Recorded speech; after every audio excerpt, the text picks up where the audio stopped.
देखिए, बिहार के परिप्रेक्ष्य में, बिहार के चुनावी के परिप्रेक्ष्य में, इंडिया गठबंधन के परिप्रेक्ष्य में मैं एक ही बात कहूंगा कि बीजेपी 3 दल से सीधी मुकाबला लड़ रही थी।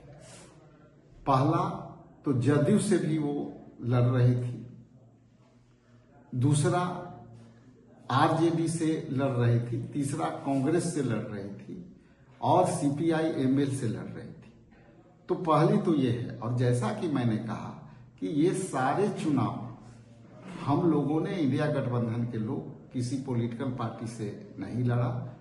इलेक्शन कमीशन के द्वारा निर्धारित जो उम्मीदवार थे उनके साथ हमारी लड़ाई हुई और वही कारण है कि हम लोग अपने स्तर से हमारी पराजय हुई। ये माना जा रहा है कि साहनी को जो डिप्टी सीएम तक दिया गया था कि हाँ महागठबंधन अगर सत्ता में आती है तो डिप्टी सीएम मान जी होंगे, क्या उसका भी कुछ असर रहा? देखिए, इस विषय में इतना ही कहूंगा कि वोट के प्रतिशत को आप देखें और रिजल्ट के पर आप जो है वोट टर्न रिपोर्ट को देखें, उसको कंपाइल करेंगे तो आप सोच भी नहीं सकते हैं कि ये वोट इतनी आई कहां से, वोट का प्रतिशत बढ़ी कहां से।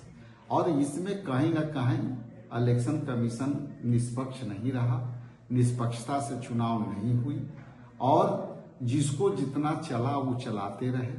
हम विस्तार रूप से बिहार प्रदेश कांग्रेस कमेटी में जो प्रेस कॉन्फ्रेंस करेंगे, पूरे रिसर्च के साथ हम इसको आप लोग से वार्ता करेंगे।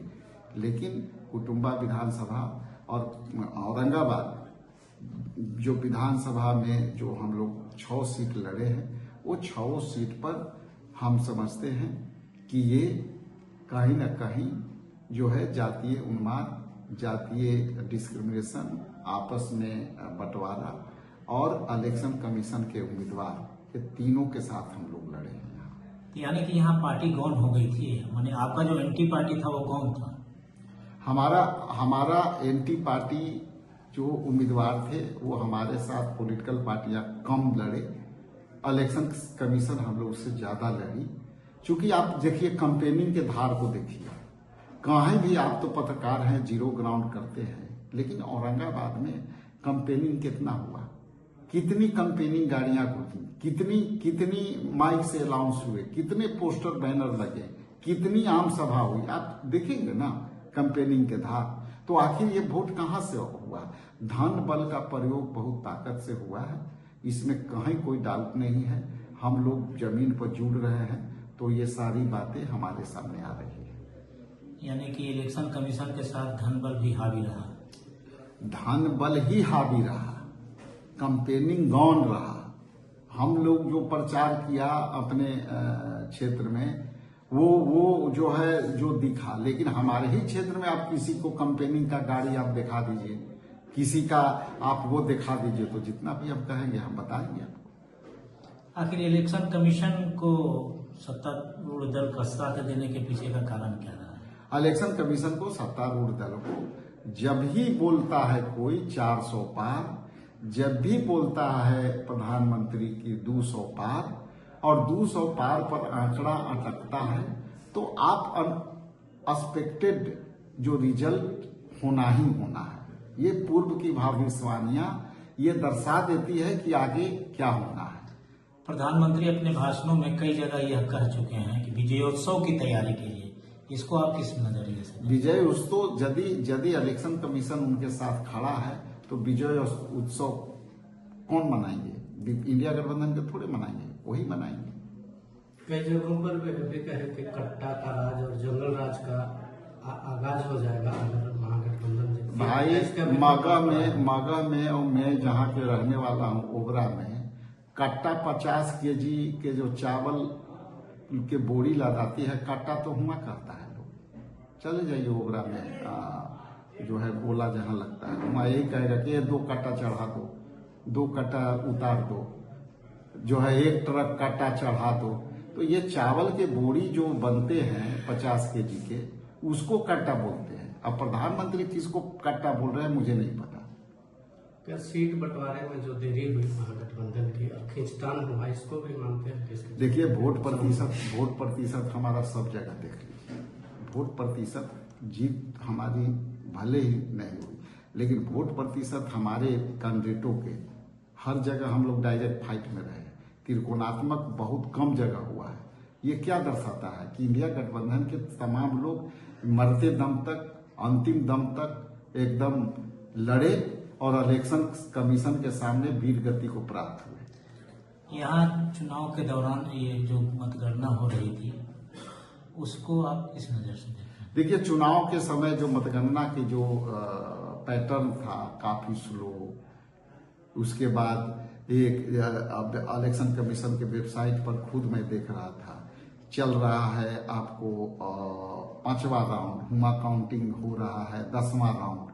तो ये पैटर्न क्यों था? ये तो समझने वाली बात है ना। ये सीधे सीधे वोट चोरी का मामला है और ये वोट चोरी कर चुके हैं। इसमें कुछ पैसे के बदौलत चोरी किया, कुछ टेक्नोलॉजी के थ्रू चोरी किया, कुछ काउंटिंग में चोरी किया, लेकिन ये विशुद्ध रूप से वोट चोरी का मामला है। महागठबंधन के लोग सवाल उठा रहे हैं नवीनगर के रिजल्ट पर। महागठबंधन के सवाल पे आप सोच सकते हैं कि फर्स्ट फेज में वो बंदा जीत रहा था और आप अंत में क्लोज कर करके लास्ट में सर्टिफिकेट जो है आप जदयू के उम्मीदवार को दे दिया। वहां अमोद चंद्रवंशी जीता, जीतने वाले कैंडिडेट को आपने जबरदस्ती हरा दिया। तो आंदोलन तो तय है।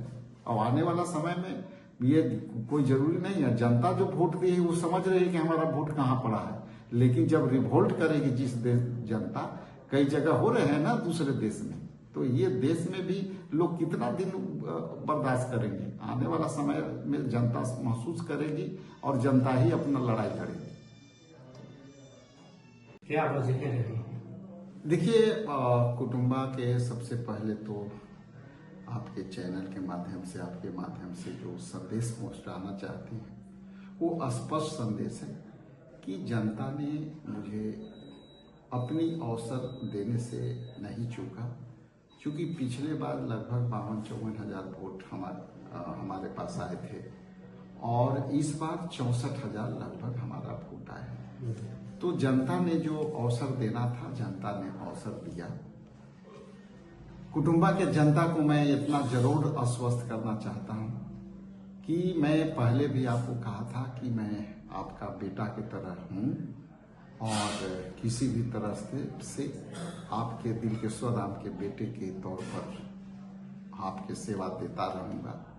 भले ही हमें इस बार जनता ने मुझे 5 साल के लिए ईएल पे भेजा है, ईएल पे भेजा है, छुट्टी पे भेजा है कि आप 5 साल जाओ, 5 साल के लड़ाई फिर हमारे साथ लड़ो। इसलिए अभी हम ये मानते हैं कि कुटुंबा विधानसभा की जनता मुझे ईएल पे भेजा है और उन ईएल के साथ मैं जनता के बीच पुनः आऊंगा 5 साल के तैयारियों के साथ।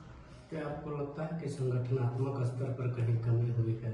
देखिए, यहाँ मैं स्पष्ट कह दूं कि यहाँ जो संगठनात्मक स्ट्रक्चर जो जहाँ था, पिछले लगभग 8-10 महीने से यहाँ हमारी कई एजेंसियां, कई लोग वॉलेंटियर काम कर रहे थे। संगठन के स्तर पर चूक नहीं हुई। यहाँ कुटुंबा विधानसभा में विकास हारा है और जातिवाद उन्माद जीता है। ये स्पष्ट है कुटुंबा के अंदर कि विकास में विश्वास को, गति को जो मैंने धारदार दिया, वो किसी ने भी हमें नहीं कहा कि आप विकास नहीं किया, लेकिन विकास यहाँ पर कुटुंबा में विकास हारा है और जातीय उन्माद जीता है।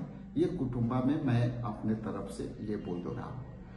दूसरे तरफ मेरा ये भी कहना है कि हम किसी भी राजनीतिक पार्टी के उम्मीदवार से हम नहीं लड़ रहे थे। हम यहाँ इलेक्शन कमीशन के जो उम्मीदवार थे उनसे लड़ रहे थे। यहाँ कोई हमारे साथ पॉलिटिकल प्रतिनिधि, पॉलिटिकल पार्टी के उम्मीदवार नहीं लड़े। ये इलेक्शन कमीशन के प्रतिनिधि यहाँ लड़ रहे थे, उनके उम्मीदवार लड़ रहे थे, उनसे हमारी लड़ाई हुई और अंत में विकास हारा, जातीय उन्माद जीता।